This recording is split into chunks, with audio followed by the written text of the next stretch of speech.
Re release అయ్యి box office వద్ద అత్యధిక కలెక్షన్లు సాధించిన సినిమాల లిస్టు చూద్దాం. 1. ఖుషి 7.5 కోట్లు.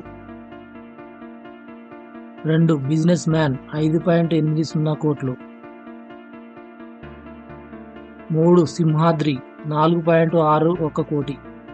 4. ఈ నగరానికి ఏమైంది 3.50 కోట్లు. 5. సూర్య సన్ ఆఫ్ కృష్ణన్ 3.45 కోట్లు. 6. ఆరెంజ్ 3.35 కోట్లు. 7. జల్సా 3.22 కోట్లు.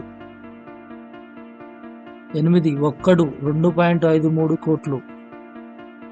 9. 7/G బృందావన కాలనీ 1.92 కోట్లు. 10. ఓయ్ 1.79 కోట్లు. 11. పోకిరి 1.72 కోట్లు. 12. దేశముదురు 1.65 కోట్లు. 13. తొలి ప్రేమ 1.50 కోట్లు. 14. చెన్నకేశవరెడ్డి 1.1 కోటి. 15. బిల్లా 1.07 కోట్లు.